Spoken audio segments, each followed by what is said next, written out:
आपका कोणधारी वनस्पति क्षेत्र। इसके अतिरिक्त जब इन क्षेत्रों से नीचे की ओर आते हैं, दक्षिण की ओर आते हैं, यानी यूरोप के मध्य भाग में आते हैं, तो यूरोप के इस मध्य भाग में जो कि हमारे ब्रिटिश द्वीप समूह से लेकर यूराल पर्वत श्रृंखला तक फैला हुआ है, बीचों बीच में पूरे यूरोप के पूर्व से पश्चिम तक, तो इस क्षेत्र में हमें दो प्रकार की वनस्पति मिलती है। जो समुद्री प्रभावित क्षेत्र हैं, यानी जो यूरोप के पश्चिमी क्षेत्र हैं, यहाँ हमको चौड़ी पत्ती वाले पतझड़ वन मिलते हैं, डिसाइडियस फॉरेस्ट। और इसके पूर्वी क्षेत्रों में, यानी रूस की ओर जैसे हम जाएंगे यूरोप के मध्य क्षेत्र में, तो हमें मिश्रित प्रकार के वन मिलते हैं, मिक्स्ड फॉरेस्ट मिलते हैं।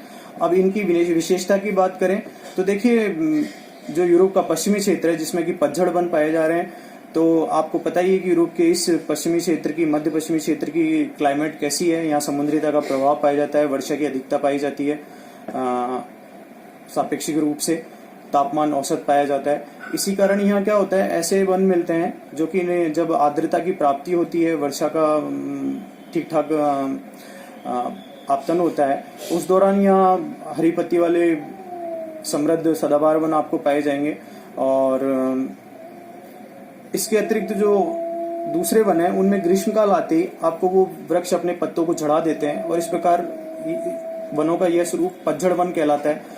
अगर हम यहाँ वृक्षों की बात करें, पादपों की बात करें, प्रमुख प्रकारों की, तो आपको यहाँ पर oak, elm, alder, poplar, pine आदि स्वरूपों के, आदि किस्मों के वन प्रमुख रूप से पाए जाएंगे।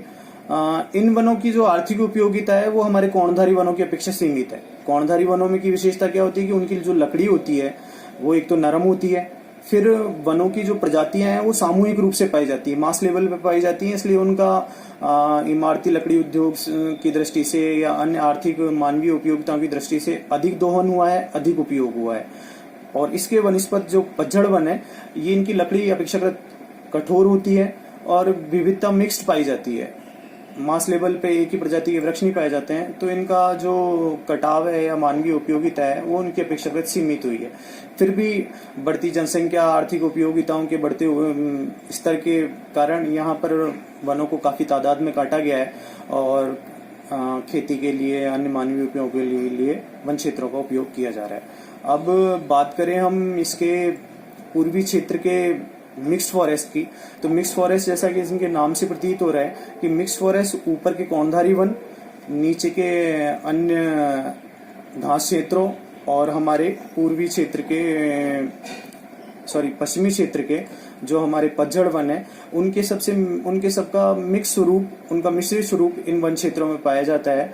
क्योंकि जो जलवायु है उसमें महाद्वीपीयता का प्रभाव बढ़ता जाता है, शुष्कता बढ़ती जाती है, और इसके कारण यहाँ मिश्रित वनों का स्वरूप पाया जाता है। अब अगर हम यूरोप के दक्षिणी क्षेत्रों की ओर गमन करें तो हमारे घास क्षेत्र आते हैं। यूरोप का जो दक्षिणी पूर्वी क्षेत्र है, यहाँ हमें घास क्षेत्र मिलेंगे, घास क्षेत्र वेजिटेशन मिलेगा हमको, और घास क्षेत्रों को हम दो भागों में बांट देते हैं, शीतोष्ण घास क्षेत्र और हमारे उपोष्ण घास क्षेत्र। तो जैसा कि आपको पता है कि जो शीतोष्ण घास क्षेत्र है वो प्रेरी घास मैदान कहलाते हैं, और जो हमारे उपोष्ण कटिबंधीय घास मैदान है इनको हम स्टेपी घास के मैदान कहते हैं। तो अब इनकी विशेषता की बात करें तो यूरोप के वनस्पति के प्रकारों में अगला प्रकार प्रेरी घास मैदानों का वनस्पति प्रकार है।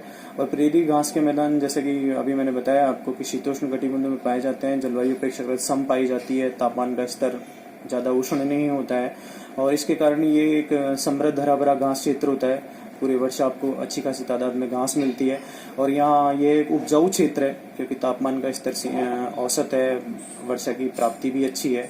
और यहाँ पर आपको यूरोप के गेहूं, मक्का, जौ आदि के समृद्ध खाद्यान्न भंडार पाए जाते हैं। ऑस्ट्रिया, हंगरी आदि प्रदेशों में इसको पुस्टाज कहते हैं, जो इनका प्रसिद्ध और चर्चित नाम है वो पुस्टाज घास मैदान कहलाता है। ये प्रेरी घास मैदानों का एक विशिष्ट नाम है इस क्षेत्र विशेष में, जो कि ऑस्ट्रिया, हंगरी, रोमानिया, बुल्गारिया आदि क्षेत्रों में फैला हुआ है।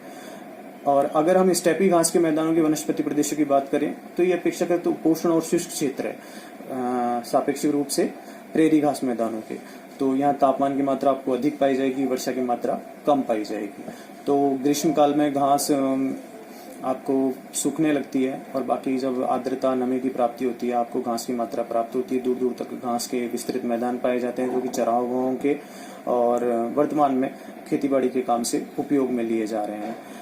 अब यूरोपियन वनस्पति के हम अगले प्रकारों की ओर कूच करें तो उसमें आता है आपका भूमध्य सागरीय वनस्पति प्रदेश। ये एक विशेष और बहुत महत्वपूर्ण वनस्पति प्रदेश है यूरोप का। भूमध्य सागरीय जलवायु से आप सभी लोग परिचित हैं। शीतकाल में वर्षा प्राप्त होती है, ग्रीष्मकाल शुष्क रहता है और तापमान आपको 25 डिग्री 20 डिग्री सेल्सियस के औसत में पाया जाएगा। और इसी कारण यहाँ पर खट्टेदार फल, झाड़ियाँ, फल फूल आदि का वनस्पति स्वरूप समृद्ध स्वरूप में पाया जाता है। और अगर विकसित वनस्पतियों की पादपों की हम बात करें तो यहाँ आपको ओक, जैतून, बर्च आदि विभिन्न प्रकार की पादपीय वनस्पतियां पाई जाती हैं। और इसके अतिरिक्त भूमध्य सागरीय वनस्पति प्रदेशों के बारे में आप पूर्व में इस बात से परिचित हैं कि ये जो भूमध्य सागर के तटीय प्रदेश हैं, यूरोप के जो दक्षिणी तटीवर्ती प्रदेश हैं भूमध्य सागर के, उनमें इस वनस्पति प्रदेशों का प्रसार विस्तार पाया जाता है। अंतिम और अगला जो यूरोप का वनस्पति प्रदेश है वो है पर्वतीय वनस्पति, क्योंकि जैसे कि यूरोप के फिजिकल रीजन्स में हम इस बात से परिचित हो चुके हैं कि यूरोप में पर्वतीय भूभागों का काफी विस्तार पाया जाता है। और इन भागों में ऊंचाई के साथ साथ जैसे जैसे जलवायु की विशेषता बदलती जाती है उसी प्रकार से वनस्पति के स्तर, वनस्पति की विशेषताएं, प्रकार बदलते जाते हैं। अगर हम पर्वतीय प्रदेशों के तलहटी क्षेत्रों की, निचले क्षेत्रों की बात करें तो यहाँ वर्षा की प्राप्ति होने के कारण और तापमान औसत होने के कारण समृद्ध घास प्रदेश पाए जाएंगे।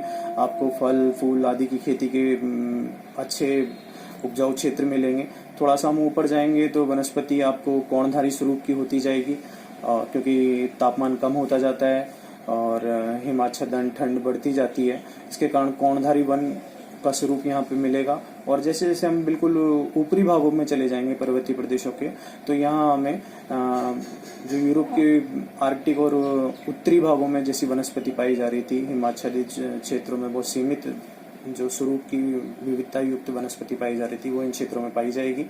तो इस प्रकार हमने यूरोप के वनस्पति प्रदेशों के बारे में आपसे चर्चा की, जिनमें मैंने आपको, अगर हम उत्तर की दिशा की ओर से, यूरोप की उत्तरी दिशा की ओर से प्रारंभ करें तो हमारी टुंड्रा वनस्पति, टैगा कोणधारी वनस्पति, पतझड़ी वन, मिश्रित वन, घास प्रदेश जिनमें कि प्रेरी घास प्रदेश, स्टेपी घास के मैदान, हमारे भूमध्य सागरीय वनस्पति प्रदेश और हमारे पर्वतीय वनस्पति प्रदेशों की हमने बात की।